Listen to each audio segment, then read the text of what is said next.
Telugu audio Bible లేవియాకాండము 1వ అధ్యాయము.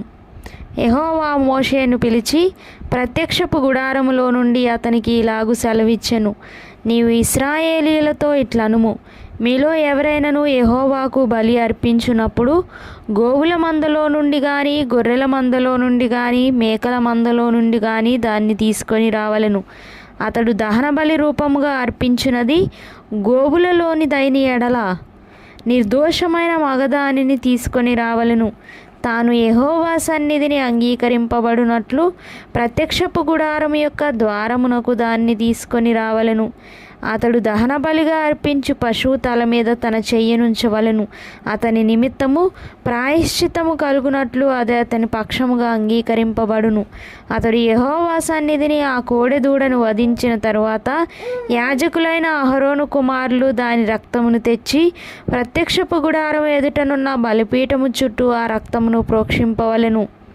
అప్పుడతడు దహనబలి రూపమైన ఆ పశు చర్మమును ఒలిచి దాని అవయవములను విడదీసిన తరువాత యాజకుడైన అహరోను కుమారులు బలిపీఠం మీద అగ్నించి ఆ అగ్ని మీద కట్టెలను చక్కగా పేర్చవలెను. అప్పుడు యాజకులైన అహరోను కుమారులు ఆ అవయవములను, తలను, క్రొవ్వును బలిపీఠం మీదనున్న అగ్ని మీద కట్టెలపైన చక్కగా పేర్చవలెను. దాని ఆంత్రములను, కాళ్లను నీళ్లతో కడుగవలెను. అది యెహోవాకు ఇంపైన సువాసన గల దహన బలి అగునట్లు యాజకుడు దానినంతయు బలిపీఠం మీద దహింపవలెను. దహన బలిగా అతడు అర్పించినది గొర్రెల యొక్క కానీ, మేకల యొక్క కానీ మందలోనిదైన ఎడల అతడు నిర్దోషమైన మగదాన్ని తీసుకొని వచ్చి బలిపీఠపు ఉత్తర దిక్కున యెహోవా సన్నిధిని దాన్ని వధింపవలెను.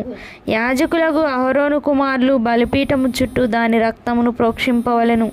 దాని అవయవములను, దాని తలను, క్రొవ్వును విడదీసిన తరువాత యాజకుడు బలిపీఠము మీదనున్న అగ్ని మీది కట్టెలు పైన చక్కగా పేర్చవలెను.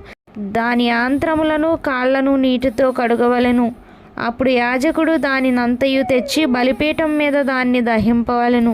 అది దహనబలి, అనగా యెహోవాకు ఇంపైన సువాసన గల హోమము. అతడు యెహోవాకు దహనబలిగా అర్పించినది పక్షిజాతిలోనిదైన ఎడల తెల్లగువ్వల్లో నుండి కానీ, పావురపు పిల్లల్లో నుండి కానీ తేవలను. యాజకుడు బలిపీఠం దగ్గరకు దాన్ని తీసుకొని వచ్చి దాని తలను త్రుంచి బలిపీఠం మీద దాన్ని దహింపవలెను. దాని రక్తమును బలిపీఠం ప్రక్కన పిండవలెను.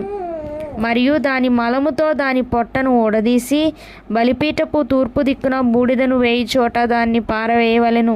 అతడు దాని రెక్కల సందున దాన్ని చీల్చవలెను గాని అవయవ విభాగములను విడదీయకూడదు.